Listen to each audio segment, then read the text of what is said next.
Good morning, friends. Today's cheese is serious business. No jokes. I'll let you know in just a minute why.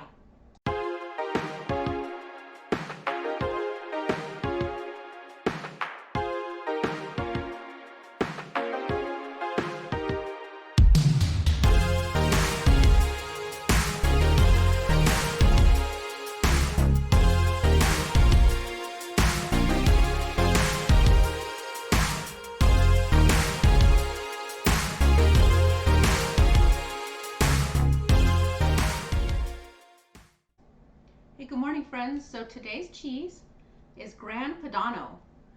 I actually had in my head that we would talk about Pecorino Romano, but I had to get some grocery delivery and they picked up Parmesan, which we've talked about. It's related.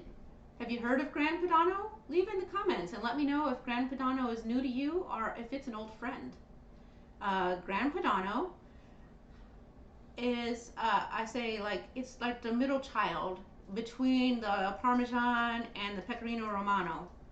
It can have a PDO, but it's not always as restrictive, so you have to pay attention to where its origins are, or where they've sourced those ingredients. And it literally is, when I say it's a middle child, literally from a profile standpoint, right in between that Parmesan and the Pecorino Romano. It's not quite as hard as the Parmesan, not quite as sweet as the Romano, but it is delightfully aged cow's milk cheese. Let me bring this up and show you like some of the speckles, that let's see. There you go. You can see where it's got like those nice salty bits in there, and of course the thickness of the rind on the edges. So this cheese is excellent for melting, and it's not a slicing cheese, although you can eat it. I mean, I guess it will, but it's not quite as crumbly as the Parmesan, but it will fall apart on you.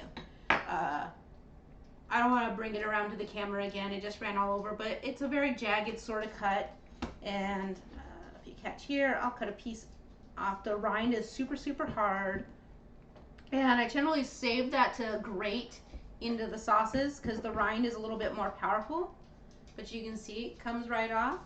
It does take a little effort, and then the cheese itself, chunks, and there you go, see a little flake. Well, I know you can't see that on the camera from here, but so Gran Padano, again, like I said, it's a cow's milk. You can see that it is not bright white. It's got that creamy sort of look to it. It's got a little bit of that kind of sour tang to it, but mostly it's a nutty fruit forward in its look. I mean, in its aroma.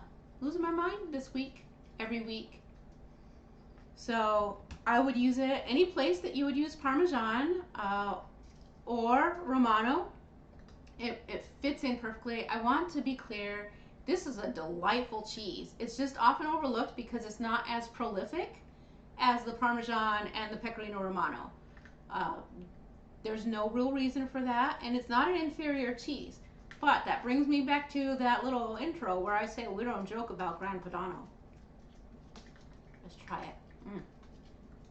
So good.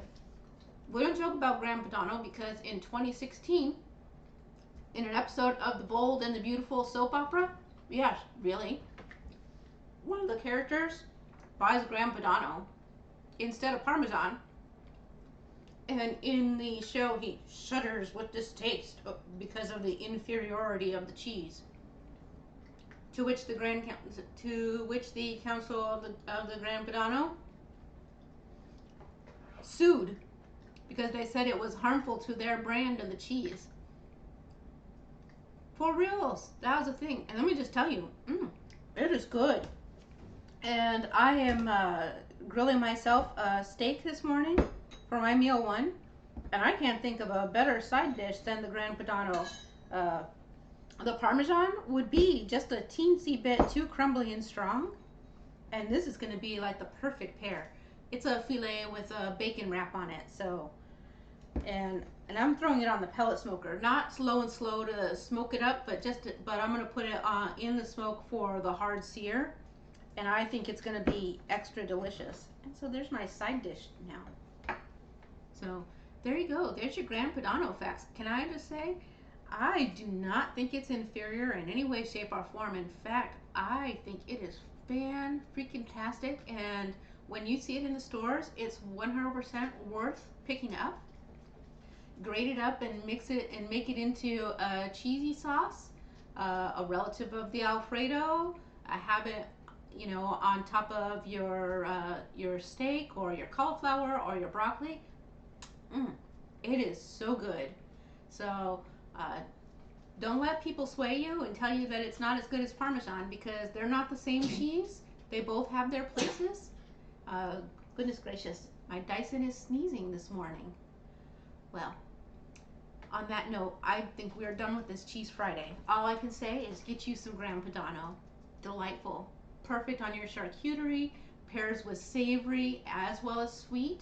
Excellent with your heavy deep red wines.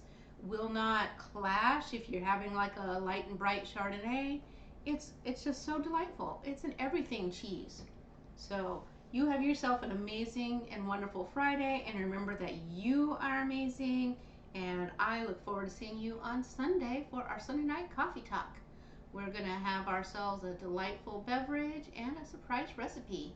So, see you. Bye bye.